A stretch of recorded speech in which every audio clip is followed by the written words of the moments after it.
Hey everybody, a quick video on some step issues that I just encountered. We're at a rest stop in Fort Pierce, and walking up the steps, I noticed that there was a pretty good sized gap between the steps here and this bar here.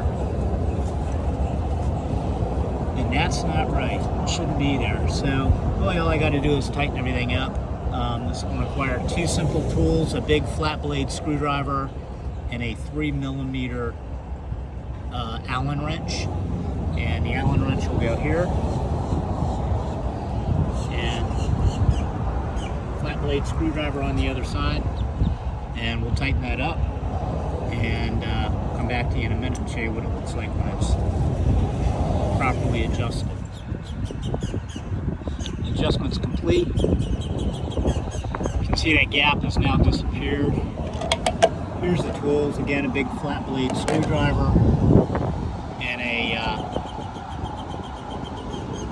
3mm Allen wrench. Thanks, that's pretty much it. You guys should always check your steps when you're going up or down them and make sure that there's no big obvious gaps between these support bars and the treads of the steps. And if there are, give them a good tighten up. See ya.